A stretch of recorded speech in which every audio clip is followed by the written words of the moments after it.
வணக்கம் ஸ்ரீ சிவசூர்யா ஜோதிட வித்யாலயம் வழங்கும் காலச்சக்கரம். நான் சிவசூர்யா செந்தில்குமார், கோவில் நகரம், கும்பகோணத்திலிருந்து. நம்ம தொடர்ந்து ஒவ்வொரு லக்கணத்துக்கும் 2ஆம் இடம் பாதிக்கப்படும் போது அந்த 2ஆம் இடத்துக்கான பரிகார கோவிலை பார்த்துக்கிட்டு வரோம். அந்த வகையில் நம்ம இந்த பதிவில் பார்க்க இருப்பது மீன லக்கணம். இந்த மீன லக்கணத்தில் பிறந்தவர்களுக்கு 2ஆம் இடமான மேஷராசி மண்டலம் வரும். அந்த மாதிரி மேஷராசி மண்டலம் பாதிக்கப்படும் போது அவங்க போக வேண்டிய கோவில் என்னான்னு பார்ப்போம். பொதுவாக அந்த மீன லக்கணத்தில் பிறந்தவங்களுக்கு தனம், வாக்கு, வித்தை, குடும்பம்னு சொல்லக்கூடிய மேஷராசி மண்டலம் செவ்வாயின் மூலத்திரிகோண வீடு, ஆட்சி வீடு. அப்போது சூரியனோட உச்ச வீடு, சனி பகவானோட நீச்ச வீடு. இப்போது இந்த மீன லக்கணத்தில் பிறந்தவங்களுக்கு 2ஆம் இடம் வலுப்பெற்று இருக்கணும். வலுவோடு இருந்துச்சுன்னா அவங்களுக்கு வாழ்நாள் முழுவதும் தனம், வாக்கு, வித்தை, குடும்பம் எல்லாம் சிறப்பாக இருக்கும். தனம்னு சொல்லக்கூடிய பணம் வந்துக்கிட்டே இருக்கும். அவங்களுக்கு ஏதோ ஒரு வழியில் பணம் வந்துக்கிட்டே இருக்கும். வாக்குன்னு சொல்லக்கூடிய வாக்கு பலிதம், அவங்க எதை சொன்னாலும் கரெக்டாக செஞ்சு முடிக்கக்கூடிய மனிதராக இருப்பாங்க. கண்டிப்பாக அவங்க சொல்ல காப்பாற்றக்கூடிய நபராக இருப்பாங்க.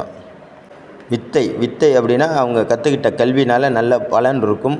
கற்றுக்கிட்ட தொழில்னால நல்ல லாபகரம் இருக்கும். குடும்பமும் அப்படின்னு சொல்லக்கூடிய அவங்க குடும்பம் எப்போதும் சந்தோஷமாகவும் எந்த வம்பு வழக்கம் இல்லாமல் நார்மலாக போயிட்டே இருக்கும். எந்த பிரச்சனையும் இல்லாமல் குடும்பத்தில் ஒற்றுமை நல்லா இருக்கும். இதுக்கெல்லாம் பார்த்திங்கன்னா இந்த லக்கணத்துக்கு 2, 5, 9, 2, 5, 7, 9, 11ஆம் அதிபதிகள் இந்த லக்கணத்துக்கு 2ஆம் இடத்துல இருக்கணும். இல்லை லக்கணத்துக்கு 2ஆம் இடத்தை பார்க்கணும். இந்த மாதிரி இருந்தால் கண்டிப்பாக அந்த 2ஆம் இடம் வலுப்பெற்றும். அதுக்கு மாறாக இந்த 2ஆம் இடத்துல ராகு கேது அமர்ந்தால் கண்டிப்பாக 2ஆம் இடம் பாதிக்கப்படும். அடுத்து பார்த்திங்கன்னா இந்த 2ஆம் இடத்துல அவயோகி உட்கார்ந்தாலும் அந்த 2ஆம் இடம் பாதிக்கப்படும். அடுத்து பார்த்திங்கன்னா 3, 6, 8, 12 கூடிய கிரகங்கள் 2ஆம் இடத்துல இருந்து திசாபுத்தி நடத்தினாலும் 2ஆம் இடம் பாதிக்கப்படும். அப்போது இந்த 2ஆம் இடம் பாதிக்கப்படும் போது ஒரு மனிதனுக்கு ஏகப்பட்ட பிரச்சனைகளை சந்திக்க வேண்டியிருக்கும். அது எந்த மாதிரி பிரச்சனையெல்லாம் பார்த்திங்கன்னா, தனம்னு சொல்லக்கூடிய பணமே இவர் கையில் வந்து சேரவே சேராது. கடன் கொடுத்தாலும் வாங்க முடியாது, கடன் வாங்கினாலும் கொடுக்க முடியாது. அன்றாட தேவைக்கே பணத்துக்கு தடுமாற வேண்டிய சூழ்நிலையாக இருக்கும்.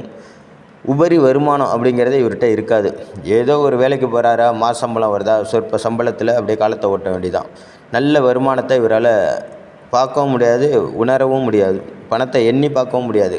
வாங்குவார், பையில் போடுறதுக்கு முன்னாடி அது போயிடும். பாட்டில் சொல்லுவாங்களே, கையில் வாங்கினா பையில் போடலை, காசு போன இடம் தெரியலன்னு. அது மாதிரி இருக்கும் இந்த ஜாதகருக்கு.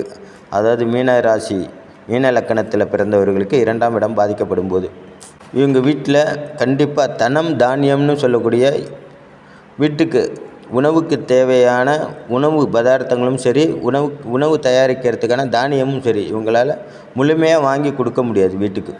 அதுவும் பாதிக்கப்படும். அன்றாட சாப்பாட்டுக்கே கஷ்டப்பட வேண்டியதாக இருக்கும். 3 வேளை உணவுக்கு ரொம்ப சிரமப்பட வேண்டியதாக இருக்கும்.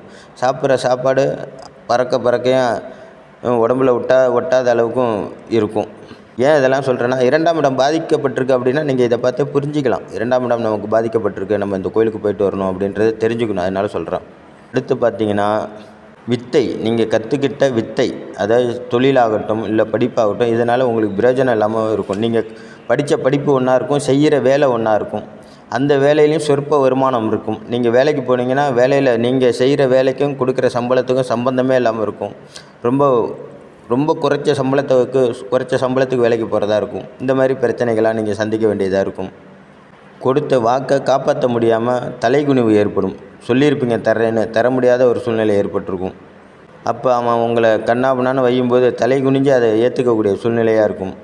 குடும்பம்னு பார்த்திங்கன்னா குடும்பத்தில் தினம் சண்டை, வம்பு வழக்கு, சண்டை சச்சரவு, வம்பு வழக்கு, பிரிவினை, கணவன் மனைவி பிரிவினை, அப்பா அம்மா குடும்பத்தில் தகராறு, மாமியார் மருமக தகராறு, இந்த மாதிரிலாம் போயிட்டுருக்கும். குடும்பத்தில் தினம் நிம்மதி இல்லாத ஒரு வாழ்க்கையாக வாழ வேண்டிய சூழ்நிலையாக இருக்கும். எல்லாமே 2ஆம் இடம் பாதிக்கப்பட்ட இந்த மாதிரி விஷயங்கள்லாம் நடக்கும் வீட்டில். அப்போது இதுக்கு கோவில் இல்லையானா இருக்குது. அதுக்கான பரிகார கோவில் தான் இப்போ நம்ம பார்க்க போகிறோம். அது எங்கே இருக்குதுன்னு பார்த்திங்கன்னா, திருவாரூர் மாவட்டம் சிறுகுடி மங்கல்யேஸ்வரர், அதே போல் திருப்பந்துறை சிவன் கோவில். அப்போ 2 கோவில் உண்டு இந்த மீனராசியில். அதாவது மீன லக்கணத்தில் பிறந்தவங்களுக்கு 2 பரிகார கோவில் இருக்குது. 2ஆம் இடம் பாதிக்கப்படும் போது உங்களுக்கு உங்கள் ஊருக்கு அருகில் எந்த கோவில் பக்கமாக இருக்கோ அந்த கோவிலுக்கு போய்ட்டு வாங்க. ஆல்ரெடி இதில் என்னான்னு பார்த்தீங்கன்னா, இந்த சிறுகுடி மங்கல்யேஸ்வரர் வந்து துலா லக்கணத்தில் பிறந்தவர்களுக்கும் வந்திருக்கும். என்ன காரணம்னா, இந்த விருச்சிகமும் மேஷமும் யாருக்கெல்லாம் லக்கணத்துக்கு 2ஆம் வீடாக வருதோ அவங்களுக்கு சிறுகுடி மங்களேஸ்வரர் வீடு கண்டிப்பாக வரும். சிறுகுடி மங்களேஸ்வரர் கோவில் கண்டிப்பாக வரும். ஏன்னு பார்த்தீங்கன்னா, அதிலே பாருங்கள், மங்களேஸ்வரர்னு வருது பாருங்கள். செவ்வாய்க்கு பேரே மங்களக்காரகன். அந்த மங்களேஸ்வரர் கோயிலுக்கு போய்ட்டு வர்றது ரொம்ப சிறப்பு. இது நீங்கள் எந்த கிழமையில் போகணுன்னு பார்த்தீங்கன்னா, செவ்வாய்க்கிழமை போகணும். ஏன்னா மீன லக்கணத்துக்கு 2ஆம் வீடு செவ்வாயோட வீடு, மேஷ ராசி மண்டலம். அந்த ராசி மண்டலத்தின் அதிபதி செவ்வாயின் கிழமை செவ்வாய்க்கிழமை. அப்போது செவ்வாய்க்கிழமை நீங்கள் போய்ட்டு வரணும். இதே வேளையில் செவ்வாய்க்கிழமையும் உங்கள் பிறந்த நட்சத்திரமும் சேர்த்து வரும் பட்சத்தில் ரொம்ப சிறப்பான பலன்கள், இரட்டிப்பு பலனை கொடுப்பார் கடவுள். சரி, எது எப்படி இருந்தாலும் நீங்கள் இந்த கோயிலுக்கு போய்ட்டு வரும் பட்சத்தில் இந்த 2ஆம் இடம் பாதிப்பிலேருந்து நீங்கள் விடுதலை ஆகிடலாம். கோயிலுக்கு போகும்போது கண்டிப்பாக கணபதியை முதல்ல வேண்டிக்கோங்க. அடுத்தது உங்கள் குலதெய்வத்தை வேண்டிக்கிட்டு, மனதார வேண்டிக்கிட்டு வீட்டை விட்டு கிளம்புங்க. இது வரைக்கும் நீங்கள் நம்ம சேனலை சப்ஸ்கிரைப் பண்ணலன்னா தயவுசெய்து சப்ஸ்கிரைப் பண்ணி பாருங்கள். இந்த பதிவு உங்களுக்கு பிடிச்சிருந்தால் மற்றவங்களுக்கு ஷேர் பண்ணுங்கள். நன்றி, வணக்கம். நல்லதே நடக்கும். வாழ்க வளமுடன். கோவிலுக்கான தோற்றமும் வழித்தடமும் ஸ்க்ரீனில் வரும், பார்த்து தெரிஞ்சுக்கோங்க.